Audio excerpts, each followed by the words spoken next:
Alright, so this has to be some sort of joke, right? I'm pretty sure ICC is playing a late April Fool's joke on us, because this is beyond ridiculous. I mean, really? Babar Azam as the #1 ODI batsman? Just saying those words together out loud doesn't sound right. Now here's why this whole situation is just absurd. Looking at the career stats, Babar Azam has an ODI batting average of 56, which is pretty good, although Virat Kohli has a batting average of 60, but that's besides the point right now. Babar has 13 ODI centuries to his name, with 2 coming against Zimbabwe, 4 against the West Indies, and 3 against Sri Lanka. And let's face it, Sri Lanka post-2016 and the West Indies aren't exactly world-quality teams in ODIs. You could argue that they have batting quality, but they have very little bowling quality compared to the other top teams like India, Australia, New Zealand, South Africa, and England. By the way, just from the start of 2018, Virat Kohli has scored 11 ODI centuries compared to Babar's 13 centuries in his entire career. 9 out of 13 of Babar Azam's ODI centuries have come against the lower tier teams in world cricket. His other 4 centuries include 1 against England, 1 against Australia, 1 against New Zealand, and 1 against South Africa, which is probably their weakest ODI bowling attack of the century, with Rabada being South Africa's only world-class bowler. The other bowlers in that lineup included the likes of Nortje, Ngidi, Pepukau, and Shamshi. Not exactly a strong bowling lineup there. Nortje and Ngidi have a long way to go before they can be considered as world-class bowlers. In fact, the knock that took Babar to the #1 position occurred against the likes of Aiden Markram as their new ball bowler, Hendricks, Dupavalona, Sipamla, Maharaj, and Pepukau. That's gotta be like a South African C-level type bowling lineup. Scoring against those types of bowlers can make you a decent batsman, but it should not make you the #1 batsman. It's crazy that 44% of all of Babar Azam's ODI runs have come against Zimbabwe, Afghanistan, Bangladesh, the West Indies, and post-2016 Sri Lanka. He averages 115 versus Zimbabwe, 89 versus the West Indies, and 62 versus post-2016 Sri Lanka. Nearly half of his ODI runs have come against the weaker sides in the world. Now let's look at this and put it into perspective. ICC claims that they take the quality of bowling, match situation, and factors such as those into play when calculating ICC rankings. When the coronavirus lockdown hit the world last year, Babar Azam was at 829 points, a whole 42 points behind Virat Kohli. Virat Kohli, who was the #1 ODI batsman for 41 months before this, had a rating of 871. Since then, both Virat and Babar have played 6 games each. Babar scored more runs than Virat in this period, but certainly not enough for Babar to jump to the #1 spot because, first of all, Babar played his 6 games against Zimbabwe, and I cannot emphasize this enough, the weakest South African bowling attack of the 21st century. Babar scored 449 runs, 221 versus Zimbabwe and 228 versus the weakest South African bowling attack of the 21st century. Virat Kohli played his 6 games against Australia and England, and scored 450s in a row during this period, averaging 50. Virat Kohli scored his runs against the likes of Mitchell Starc, Josh Hazlewood, Pat Cummins, Adam Zampa, Mark Wood, Sam Curran, Ben Stokes, and Adil Rashid.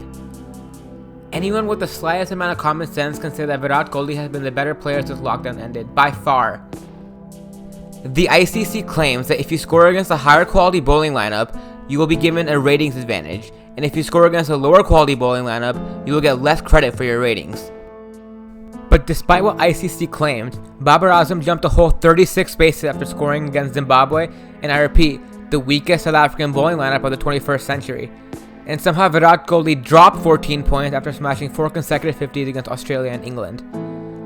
I'm sorry, but no player should ever drop any number of points after scoring 4 consecutive half-centuries against world-class bowlers. That's just criminal. That should in fact raise their rating. Now, if we want to dive a little deeper into this, let's compare their performances from 2018 onwards, the last 3 years. Virat Kohli has played 52 matches, scoring 3,139 runs at an average of 71.34, whereas Babar Azam has played 44 matches, scoring 2,050 runs at an average of 55. Most of Virat Kohli's runs during this period came against the likes of Australia, England, New Zealand, and a strong South African bowling lineup. So a problem with these ratings is that Virat Kohli should have been way higher than where he was initially. For example, let's take a look at Virat Kohli's Dream Series to South Africa in 2018. He started that series with 876 ODI points. In that series, he scored 558 runs in 6 innings, averaging 186 with 3 centuries and 1 half-century. That too against the likes of Morne Morkel, Kagiso Rabada, Chris Morris, and Imran Tahir, and JP Dumni. In fact, the only time he was dismissed before scoring 50 was courtesy of run out. I can't think of a better performance by any batsman in an away ODI series in tough conditions against a world-class bowling lineup. At the end of that series, Virat Kohli was at 909 ODI points, gaining only 33 points from one of the best individual performances in an ODI series ever. To put into perspective of how ridiculous it really is that Virat Kohli only gained 33 points from that freak series, understand that Babar Azam started the South Africa vs Pakistan 2021 series with a rating of 837. He scored 1 century and 1 half-century against the weakest South African bowling lineup of the 21st century and ended it with 865 points, gaining a whole 28 points from that series. Virat gained only 33 points from arguably the best performance by a visiting batsman in South Africa, and Babar gained 28 points from a decent series against a mediocre bowling attack. Only a 5-point difference was between the two performances. It really just blows my mind and doesn't make any sense. Now let's dig a little bit deeper into this. After the South Africa vs India 2018 series, India traveled to England for a 3-match ODI series, and Virat Kohli had scored a 75, 45, and 71 at an average of 64, and only gained 2 points from that series.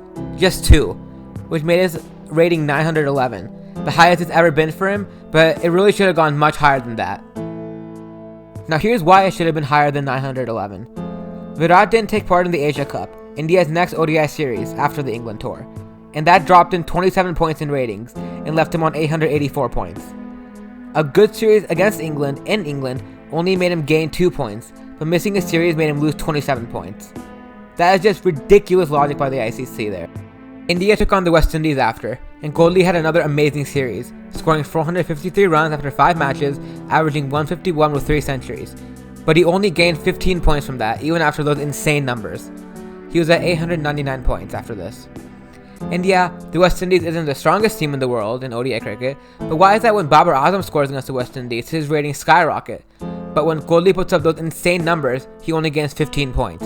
In fact, Babar started the 2017 West Indies vs Pakistan series at 733 points and ended it at 762 points, getting 29 points after scoring 13, 125 not out, and 16 against the West Indies in 3 matches. Yet, Kohli only gained 15 points after putting up those unreal numbers. Again, it doesn't make any sense at all. Soon after the India vs West Indies series, India toured Australia, and Kohli scored 153 runs at an average of 51 after 3 matches, and somehow he lost 4 points from that series. He lost 4 points and was on 895 points. So how exactly does a player lose points after having a series like that?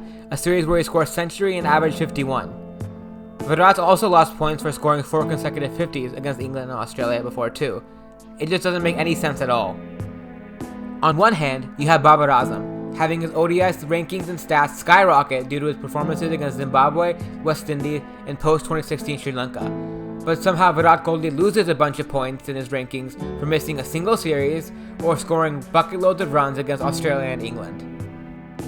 So how can anyone justify this? Because Babar Azam being the number 1 ODI batsman does not make sense statistically, and especially doesn't make sense logically.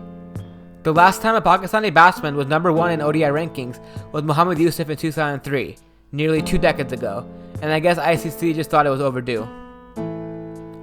India will likely play a few ODI matches after the World Test Championship final in June, and Virat Kohli will look to regain his number 1 spot, which he truly deserves.